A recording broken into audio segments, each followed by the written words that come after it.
अस्सलाम वालेकुम दोस्तों, एक नई वीडियो में आए वेलकम ऑल ऑफ यू दोस्तों। इस वीडियो में आज मैं आपसे डिस्कस करूंगा इन डिटेल CU सेट का ऑफिशियल नोटिफिकेशन जो कि कल 26 मार्च को रिलीज़ किया गया है। जिन बच्चों ने पढ़ा होगा ये 12th के जो होंगे, मुझे उम्मीद है कई होंगे तो ये समझ में भी नहीं आया होगा कि इसमें करना क्या है, क्योंकि ये बड़ा ही मेरे ख्याल से भी बहुत ज़्यादा क्लियर नहीं है। लेकिन मैं कोशिश करूँगा आपको समझाने की इसके अंदर क्या क्या दिया गया है। तो जो भी बच्चे इस बार CU सेट में जाना ही पड़ेगा, कोई ऑप्शन नहीं है आपके पास, क्योंकि जितनी भी इंडिया की सेंट्रल यूनिवर्सिटीज़ हैं तो इसमें लिखा हुआ है वो सब CU सेट के थ्रू ही होने वाला है। तो बिल्कुल मिस मत करें, सारी बातों को आप समझ लें, उसके बाद मैं समझता हूँ आपको आसानी हो जाएगी। दोस्तों आगे बढ़ने से पहले रिक्वेस्ट करूँ सब्सक्राइब ज़रूर करें, आप बेल आइकन दबाएँ ताकि आप तक वीडियो के अपडेट्स टाइम पर पहुँचते रहें। दोस्तों ये इसका जो लिंक ओपन होगा 2/4 से लिंक आपका इसका ओपन हो जाएगा, 30/4 तक आप इसका फॉर्म फिल कर पाएंगे। और टेस्ट जो है इसका वो जुलाई के फर्स्ट वीक में अभी तक आपका शेड्यूल्ड है, बाकी फिर देखते हैं क्या होता है, लेकिन अभी तक तो जुलाई के फर्स्ट वीक में इसका टेस्ट हो जाएगा। दोस्तों एज का जो मसला था, कई लोग डर रहे होंगे एज के बारे में। एज का इसमें नोटिफिकेशन में तो एज के बारे में कुछ नहीं अभी यहाँ दिया हुआ है। जो भी इसके अंदर है यूनिवर्सिटीज़, जो उनकी क्राइटेरिया है वही फॉलो किए जाएंगे। CU सेट सिर्फ टेस्ट है, ये टेस्ट का सिलेबस दिया है इन्होंने, लेकिन जो और जो कंडीशंस हैं वो जो भी यूनिवर्सिटीज़ हैं वही तय करेंगी। इसके अंदर कोई मिनिमम परसेंटेज भी नहीं दी गई है कि कितनी परसेंटेज पे आपको इस टेस्ट से बैठने का मौका दिया जाएगा, ऐसा कुछ भी नहीं है।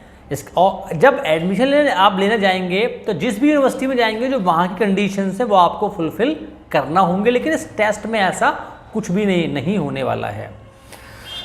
दोस्तों अब बात करते हैं, सबसे अहम बात है जो थोड़ा सा पॉइंट मतलब एप्पल ऑफ डिस्कॉर्ड कह सकता हूँ उसको मैं, ये पॉइंट ऑफ कंटेंशन है दोस्तों, वो है इसका जो एग्ज़ाम स्ट्रक्चर है। दोस्तों इसके अंदर 3 सेक्शन होने वाले हैं, सेक्शन 1, सेक्शन 2, सेक्शन 3। सेक्शन 1 के 2 पार्ट हैं, 1A एंड 1B। सेक्शन 2 के अंदर जो है 27 डोमेन है। सेक्शन 3 जो है वहाँ पर आपको जनरल टेस्ट हो, जहाँ पर आपको reasoning, mathematics, current affair, GK के सवाल मिलेंगे। सेक्शन 1 के अंदर जो आपका सेक्शन 1 है वहाँ 2 पार्ट हैं, एक में 13 लैंग्वेज है और सेक्शन 2 में जो है वो 19 लैंग्वेज है। सेक्शन 2 उन लोगों को करना है जो कि फॉरेन लैंग्वेज में आगे जाके BA करना चाहते हैं, लेकिन सेक्शन 1 में एक लैंग्वेज सबको चूज़ ज़रूर करनी है, सेक्शन 2 में भी। लेकिन ये ध्यान रखिएगा, ये सेक्शन उन्हीं को करना होगा जो कि फॉरेन लैंग्वेज में अगर कोर्स करना चाहते हैं। लेकिन अब यहाँ पर कितने आप चूज़ करते हैं वो अभी आगे बात करने वाले हैं। दोस्तों यहाँ पर अब आप पैटर्न देख लें, यहाँ पर आपको टोटल जो है ना, टोटल 9 टेस्ट देने होंगे, मैक्सिमम 9 टेस्ट आप दे सकते हैं, जहाँ पर आपको 3 तो आप मैक्सिमम लैंग्वेज हो सकती हैं, 3 लैंग्वेज आप मैक्सिमम चूज़ कर सकते हैं और 6 टेस्ट आपके डोमेन स्पेसिफिक होंगे। लेकिन ध्यान रखिएगा वहाँ पर आप 5 ही चूज़ करेंगे, 6ठी लैंग्वेज ही होनी है। तो 6 वहाँ हो गए, 2 आपकी और लैंग्वेज हो गई वो, और एक आपका जनरल टेस्ट। ये मैक्सिमम है। जो बच्चे ज़्यादा अपने ऑप्शंस को खोलना चाहते हैं उनके लिए कोई ज़रूरी नहीं है कि हर बच्चा 6 ही ऑप्शन को चूज़ करे। अगर आप 2, 3, 4 जितने भी आप चाहें उतना आप चूज़ आप कर पाएंगे। दोस्तों सेक्शन 1 में जो आपके सवाल आएंगे वो सुन लीजिए, 50 क्वेश्चन आपको मिलेंगे, वो लैंग्वेज वाला पार्ट है, जहाँ से आपको 50 क्वेश्चन दिए जाएंगे, आपको 40 अटैम्प्ट करने हैं और हर लैंग्वेज के लिए आपको 45 मिनट्स का टाइम दिया जाएगा। दोस्तों यही बात आपको जो डोमेन वाला पार्ट है वहाँ भी ऐसे ही होना है, मैक्सिमम आप 5 चूज़ करेंगे, 6ठी आपको लैंग्वेज ही होनी है। तो वहाँ पर आपको अगर आप 5 चूज़ किए तो आपको मैक्सिमम जो है ना 45 मिनट्स पर डोमेन दिया जाएगा। मतलब अगर आप इसको 5 से इंटू कर दो तो आपको 225 मिनट्स, ऑलमोस्ट पौने 3 घंटा, बल्कि पौने 4 घंटा आपको दिया जाएगा।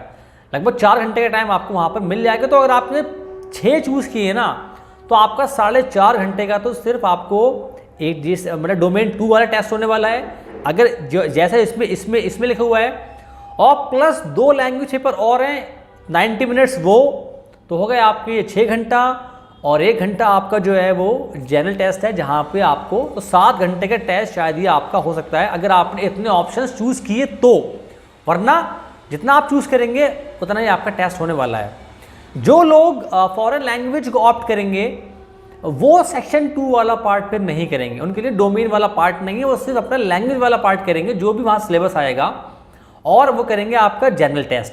फिर उनको इस टेस्ट से कोई मतलब नहीं है। लेकिन जो लोग डोमेन वाला पार्ट में करते हैं और 6 पार्ट भरते हैं, तो वहाँ पर उनको फिर सेक्शन 1 जो 2 वाला पार्ट है ना, 1 मतलब 1B वो वाला पार्ट वो नहीं करेंगे। अब ये अच्छा खासा मतलब कन्फ्यूजिंग है दोस्तों। उसके बाद बात करते हैं आपको तो 13 लैंग्वेज दी है, वो क्या क्या दी हुई है। तमिल है, तेलुगु है, Kannada, Malayalam, Marathi, Gujarati, Odia, Bengali, Assamese, Punjabi, English, Telugu and Urdu. ये 1A में है। 1B में कौन सा है आपको? फ्रेंच है, स्पेनिश है, जर्मन है, नेपाली है, पर्शियन है, इटैलिक है, Arabic, Sindhi, Kashmiri, Konkani, Bodo, Dogri, Maithili, Manipuri, Santhali, Tibetan, Japanese, Russian, Chinese. ये 1B है। और डोमेन स्पेसिफिक 20 यहाँ पर 27 है। इसमें देखिए कहीं भी इस्लामिक स्टडीज़ का सब्जेक्ट इसमें कहीं भी नहीं दिया हुआ है। अब जो बच्चों को इस्लामिक स्टडीज़ में करना होगा तो वो कैसे करेगा? अब यहाँ पर क्या दिया हुआ है? जिस बच्चे को इस्लामिक अगर जो इसमें नहीं है वो उसके नियरेस्ट चूज़ कर ले। तो इसमें कौन सा इस्लामिक स्टडीज़ के नियरेस्ट होता है? ये इसमें थियोलॉजी नहीं है, तो किसी बच्चे को अगर थियोलॉजी में करना है तो वो कैसे चूज़ कर सकता है? इसके थ्रू फिर वो कैसे जाएगा? तो ये सवालात इसके अंदर यहाँ पर और भी सब्जेक्ट होते होंगे। यहाँ पर तो सिर्फ 27 दिए और एक उन्होंने आगे पॉइंट लगा दिया है कि अगर जो भी सब्जेक्ट इसके अंदर ना हो तो जो स्टूडेंट है वो उसके नियरेस्ट वाला पार्ट चूज़ करे। कैसे करेगा? इस्लामिक स्टडीज़ का ऑप्शन नेक्स्ट ऑप्शन क्या होता है मुझे तो नहीं पता, आपको पता हो तो आप बता दें। हो सकता है आपका थियोलॉजी, लेकिन वो यहाँ पर नहीं दिया गया है। दोस्तों अब यहाँ पर देखिए, candidate can choose maximum of any 3 languages. Section 1A और 1B से मैक्सिमम 3 लैंग्वेज चूज आप कर सकते हैं, लेकिन third language has to be, जो अगर आपने 6 सब्जेक्ट जो चूज़ किए डोमेन वाले में, अगर वहाँ चूज़ किए हैं तो वहाँ पर आपको 6 जो है जो आपका 6 सब्जेक्ट होगा वो आपको लैंग्वेज ही होना है। 5 चूज़ करके 6 आपको लैंग्वेज होना है। और टोटल जो है ना, एक कैंडिडेट जो है वो टोटल जो है टेस्ट दे सकता है 9 से ज़्यादा टेस्ट आप नहीं दे पाएंगे। मतलब आपके ऑप्शन बढ़ जाएंगे। ज़रूरी नहीं है आप दें, लेकिन आप दे सकते हैं, इस बात का ख्याल रखिएगा। सेक्शन 3 सबके लिए होगा क्योंकि वो जनरल टेस्ट है। दोस्तों इसके अलावा यहाँ पर जो देखें आप सिलेबस दोस्तों जो है ना, लैंग्वेज आपको सेक्शन 1A और 1B जो है आपको। अब यहाँ देखिए दोस्तों एक बात और भी यहाँ पर जो है, जो स्पेसिफिक सब्जेक्ट है यहाँ पर, for choosing language from 1A and 1B and domain specific subject for section 2 and general, candidate must refer to the requirement of, जो भी मतलब यूनिवर्सिटी है आप जहाँ फॉर्म भरना चाहते हैं वहाँ की जो कंडीशंस हैं वो आपको देखना पड़ेंगी। तो यहाँ पर एक चीज़ क्लियर अभी भी नहीं है दोस्तों। पैटर्न इसका कंप्यूटर बेस्ड टेस्ट होगा। मीडियम इसका 13 लैंग्वेज में टेस्ट होने वाला है और आपको इनमें से एक लैंग्वेज चुननी भी है, तो मोस्ट प्रोबेबली वो इंग्लिश ही होनी है।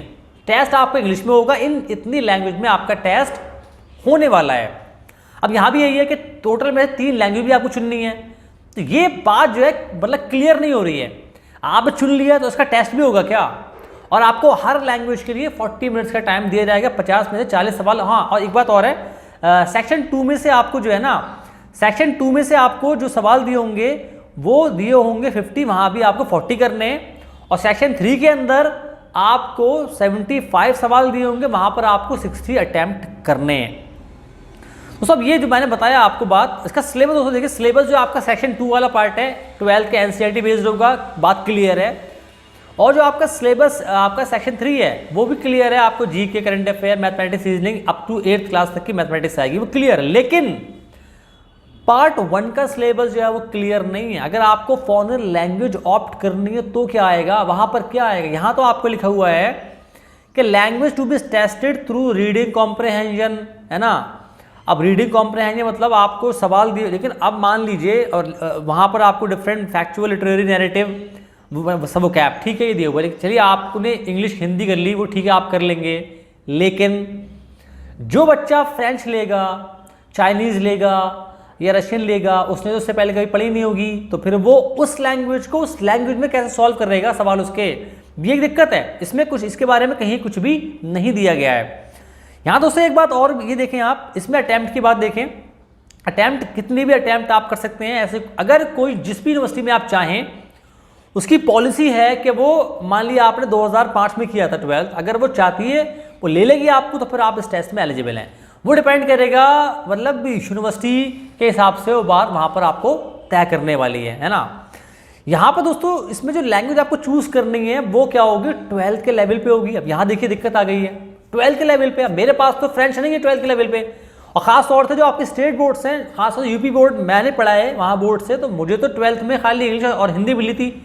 तो फिर मैं मतलब जो फॉरेन लैंग्वेज है वहाँ मैं कैसे जाऊँगा, तो ये एक दिक्कत है, मुझे लगता है दिक्कत है, क्योंकि ये सिर्फ आपको सीबीएसई बोर्ड में ही आपको मिलता है, जहाँ पर आपको 12th में डिफरेंट लैंग्वेजेस मिल जाती हैं। तो ये बात मुझे बड़ी डाउटफुल लग रही है, इसमें क्लैरिटी इसके अंदर नहीं है। नंबर दिया था, मैंने कॉल किया है नंबर पे, लेकिन बिजी जा रहा था। बहुत कॉल जा रही होंगी क्योंकि इसमें बहुत कन्फ्यूजन मुझे लग रही है जिस तरह से यहाँ पर ये आपको दिया गया है। दोस्तों ये मेरी समझ में आई बात, तो मैंने आपको बताई। इसमें कहीं ज़्यादा मेरे ख्याल से कन्फ्यूजन है इसके अंदर, सारे सवाल नहीं पूछे गए हैं, इसलिए चीज़ें बहुत क्लियर नहीं हैं।